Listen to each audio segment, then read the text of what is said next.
All right, we got Night Swim, a PG-13 horror in January. This should be fun. A former Major League Baseball player is forced into early retirement by a degenerative illness, and then moves into a new home with his concerned wife and their 2 kids. Secretly hoping against the odds to return to pro ball, Ray persuades Eve that the new home's shimmering backyard swimming pool will be fun for the kids and provide physical therapy for him. But a dark secret in the home's past will unleash a malevolent force that will drag the family under, into the depths of inescapable terror. Okay, so we've got Wyatt Russell and Kerry Condon leading this, and Condon is great in her role. She personifies the caring and concerned wife and mom, doing her best to hold the family together through their difficult circumstances. Now, from the start of the film, we're shown an unsettling scene with some mildly creepy visuals. There's a young girl who's attempting to get a toy from their backyard swimming pool. And, as the title suggests, this is taking place at night. Well, tragedy strikes, and then we're hurled about 30 years into the future, which is now the present. So you following that? All right, so this movie suffers from an identity crisis. It can't decide if it wants to be a horror/thriller, a family drama, or a mystery.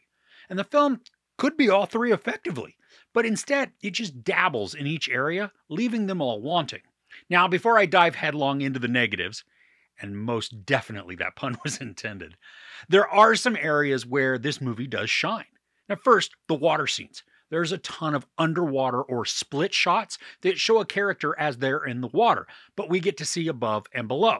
Now, in itself, this isn't anything special, but as it's mixed with sound effects and the musical score, there's an eerie tone that's established. And then there are some messed up visuals, too. Now, not all of the CGI works, but it's good enough to create vague shapes and forms both in and out of the water.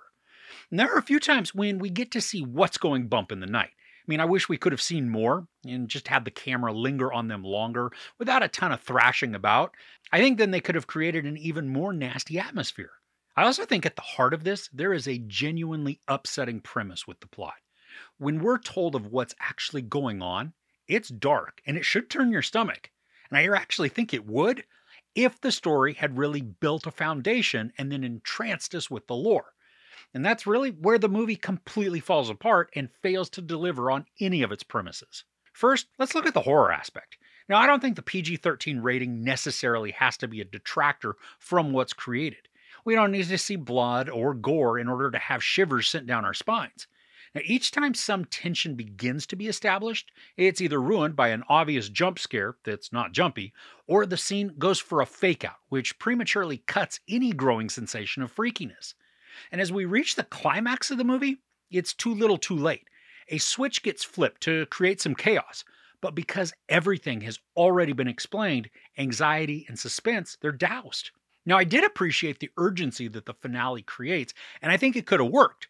But there are plot conveniences that are then thrown in at the last moment, and those ruin the trajectory. Now, I think the family drama could have been used creatively to not only instill doubt or maybe mistrust of characters, but also to suck us more into their dynamics and begin to care for the characters. We know that Wyatt Russell's character of Ray is a baseball player who's been taken out of the game because of some medical issues. And we're briefly told that because he would get traded frequently, the kids had to be resilient and continue to make new friends at every new location. Now, I can buy this, but then there's this aura that surrounds the son, Elliot.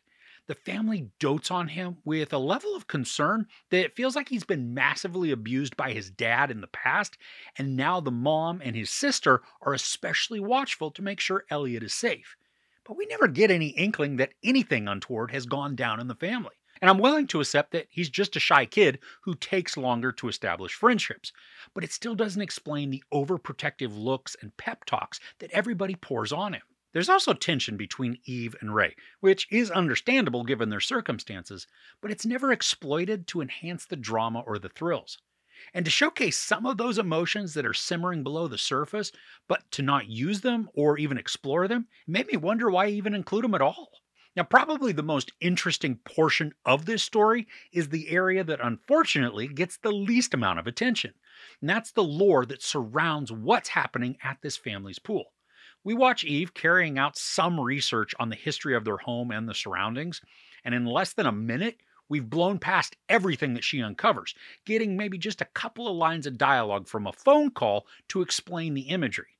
And then after this, we are given a little more context, but it's still very vague and ultimately extremely unsatisfying. I mean, the entire plot revolves around the lore and the legend of where their pool is. Nope, though, you know what? Apparently, the story felt that that info is just erroneous. I was genuinely intrigued when Condon's character began to do her research. This was going to put backing to what's occurring. Even if it didn't provide answers, I mean, just to have good development on what's going on would have redeemed so much of the story and I think made it way more enjoyable. Now, because the movie is only 98 minutes, more time could have been devoted to setting the stage for the history of the location. Or if you cut out some of the family stuff that wasn't executed well and then use that time to tell the myth of all that's occurred in the past. Come on. I know I'm harping on this, but it was such a frustrating moment in the film, and I still can't believe they only lackadaisically mentioned something so key to the plot. And one other thing that bugged me, especially because the lore wasn't established well, that when the movie's called Night Swim, shouldn't the events be relegated to the night? Well, they're not. I mean, things happen in the day, too. I guess, though, if you don't establish rules, you can make crap up as you go along. So what this movie boils down to is a lot of missed opportunities. Night Swim has a dark and thrilling story at its core, but it fails to capitalize on any of its elements.